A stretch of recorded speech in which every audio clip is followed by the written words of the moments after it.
Henrique Botelho de novo aqui falando para vocês, fazendo mais esse vídeo. Agora para falar sobre a função VRT, a influência de temperatura de evaporação num sistema de ar-condicionado, que a Daikin, no caso que é a pioneira nesse sistema, chama de VRT. Tentarei ser um pouco menos técnico, embora seja um assunto bem técnico, para saber como que funciona esse sistema e qual a influência dele no ar-condicionado. Bom, tem um ponto. Primeiro ponto, a gente pode falar do seguinte: fator de calor sensível.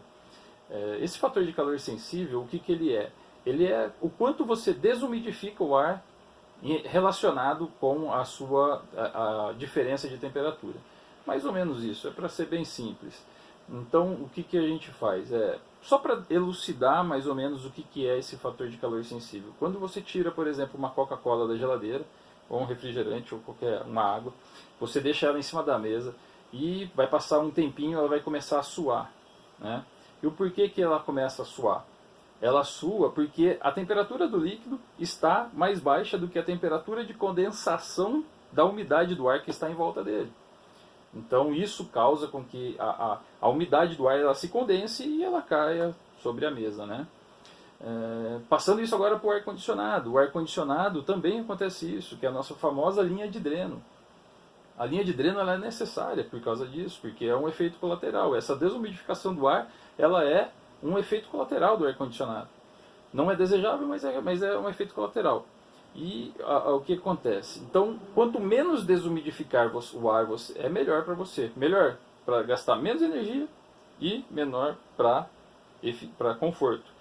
Já que a Organização Mundial de Saúde fala que 30% de umidade relativa do ar, abaixo disso é condição imprópria para os seres humanos.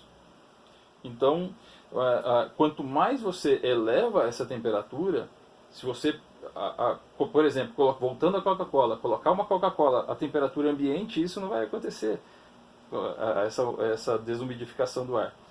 Então, assim, quanto maior a temperatura, menos, é inversamente proporcional, menos condensação do ar você vai gerar.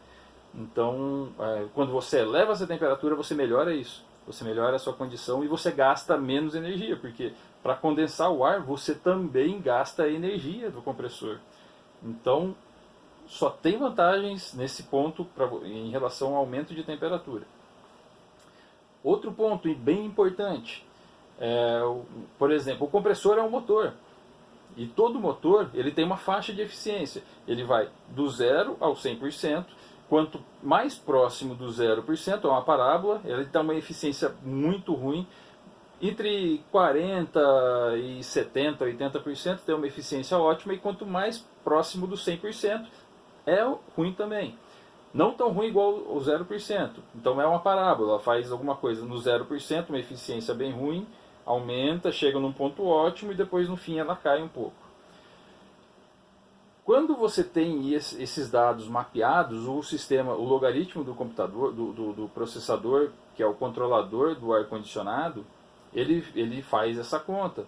E você está, por exemplo, trabalhando a 30% já com o seu compressor, rotação de carga, a rotação a 30%, e você tem que diminuir mais a temperatura, porque está caindo a temperatura de set point. Você setou 24 e já está 23, por exemplo. Então o que ele faz? Ao invés de começar a diminuir muito a rotação do compressor, ele aumenta a temperatura de evaporação. Aumentando a temperatura de evaporação, você diminui a condensação, você gasta menos energia para isso. Então e ainda trabalha com o compressor numa eficiência ótima, numa faixa ótima de eficiência. Outro ponto, né? Terceiro ponto, quanto mais você aumenta a temperatura de evaporação, temperatura e pressão estão intimamente ligados. Quanto maior a pressão, maior a temperatura e vice-versa. Então imagina o seguinte: se você tem um compressor que tem uma vazão volumétrica fixa, que não é um inverter, por exemplo, o que varia a capacidade do compressor? Ele varia conforme a pressão do gás que você succiona pelo compressor. Quanto maior a pressão, maior a temperatura. E quanto maior a pressão, maior a massa que você coloca de refrigerante no mesmo volume. Então, se o compressor ele tem uma vazão volumétrica fixa, por exemplo, se você aumenta a pressão, você coloca mais massa de refrigerante dentro dele e a vazão mássica muda. Se você tem, sei lá, 100 metros cúbicos por hora, é uma vazão volumétrica, e você tem uma pressão maior, você vai jogar, sei lá, 4, 5, 6 quilos de refrigerante por hora. Quanto mais massa de refrigerante, mais capacidade você tem de absorção de calor e transferência de calor. Então, essa é uma outra função, uma outra vantagem. Mais uma vantagem, quando você eleva a temperatura de evaporação, você diminui aquele vento gelado que chega direto no seu rosto ou no seu peito, que a maioria das pessoas não gosta. Então, isso daí causa um desconforto para as pessoas. Você consegue evitar com esse sistema VRT, a elevação de temperatura de evaporação. Então, assim, são alguns pontos que eu vejo de diferença, de vantagens para esse sistema.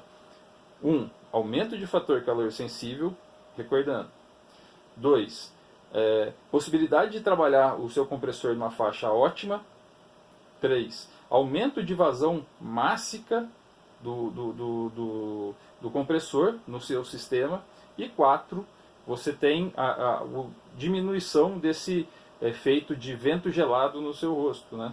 Então, essas são algumas vantagens que esse sistema oferece, e qualquer dúvida estarei aqui para responder outras dúvidas aí, em comparação com sistemas Schillers ou qualquer outros sistemas. Também faremos uma análise aí, mas em outros vídeos mais para frente, ok? Special Air, especialista em sistemas de ar-condicionado, refrigeração.